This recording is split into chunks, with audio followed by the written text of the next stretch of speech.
Well, hello, how are we doing? Happy Sunday fun day. And I hope things are going really well for you and life is spiffing. Yes.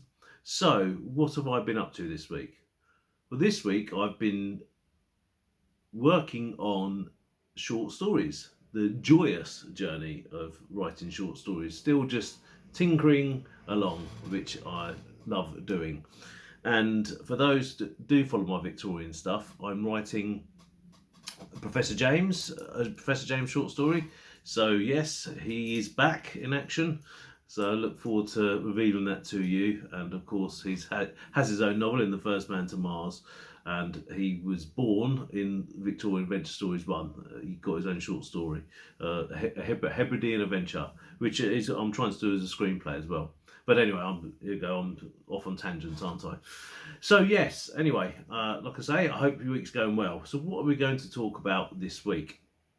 Well, the first thing I want to say is that, as you're probably well aware, I talk too much, and so there are some videos where I've tried to make a point and ended up making 28 points by mistake. So I'm going to try and keep these topics a little more delineated, so you can just reference them from the title.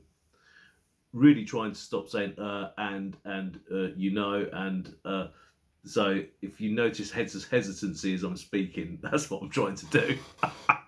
Wish me luck. Anyway, so this week's writing tip is what is the best time to write? Now, obviously, this depends on your lifestyle.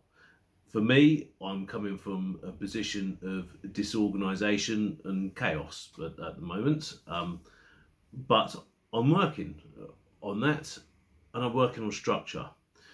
And I find that structure is one of the key elements. So when I'm working, it's very simple for me. I'm working in the day in the office. I come home, have my tea, do some writing, do some reading or a bit of TV, go to bed. Okay, the day's sorted. I do this when I'm obviously not out or socialising, and the books are chipping along at a pace.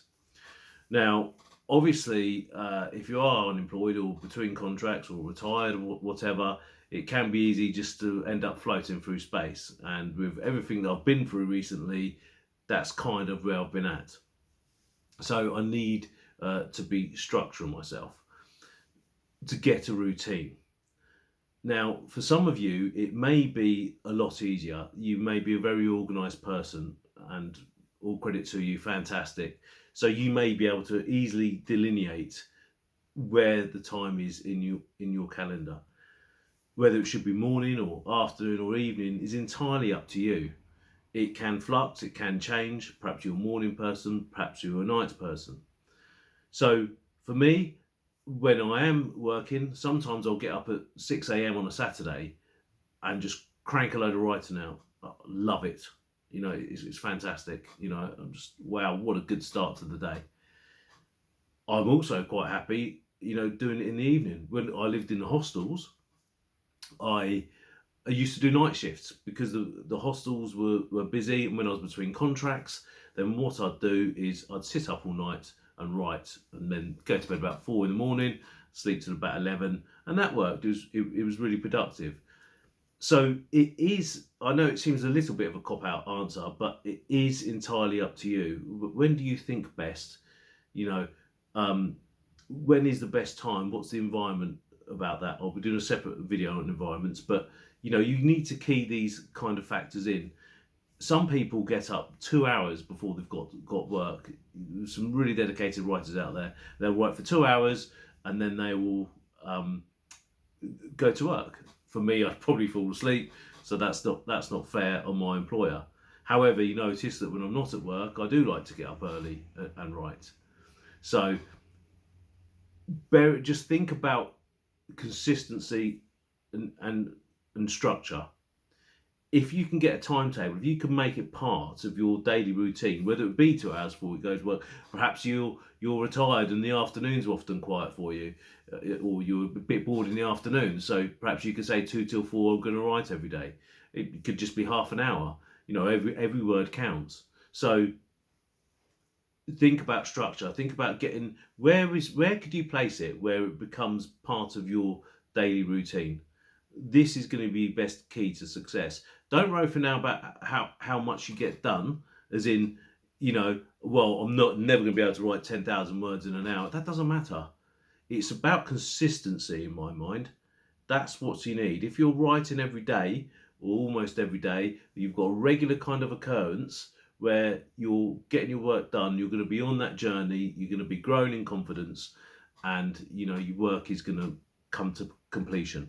Okay, so it's much better to write, you know, um, 500 words a day than have a marathon every 3 weeks and work and write 5,000 words. Do the math, yeah. So think, stand back, look at your life, husband, wife, talk to them, kids. Say to everyone, hey, perhaps you need to put it in the day where other people are about. That's fine, or in the evening other people are about. So that's fine. You know that you do certain things on this night and certain things on that night. Okay, so this is going to be my night. So I just want an hour here, or an hour every evening, or an hour in the morning, or I'm going to do this on my lunchtime.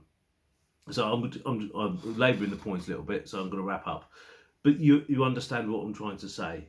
It is about when is the best time to get consistency as a general rule. If you can set that, you can then start to play about.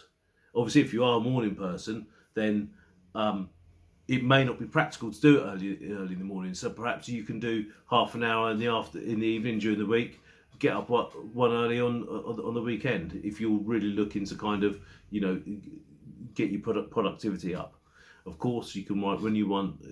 That makes no difference whatsoever. You can do it once a week. It's not about pressure. It's about enjoying the art and being who you want to be and expressing that through words. Anyway, I think I've waffled on enough. So have a wonderful week, and we shall speak again soon. Cheers. Bye bye.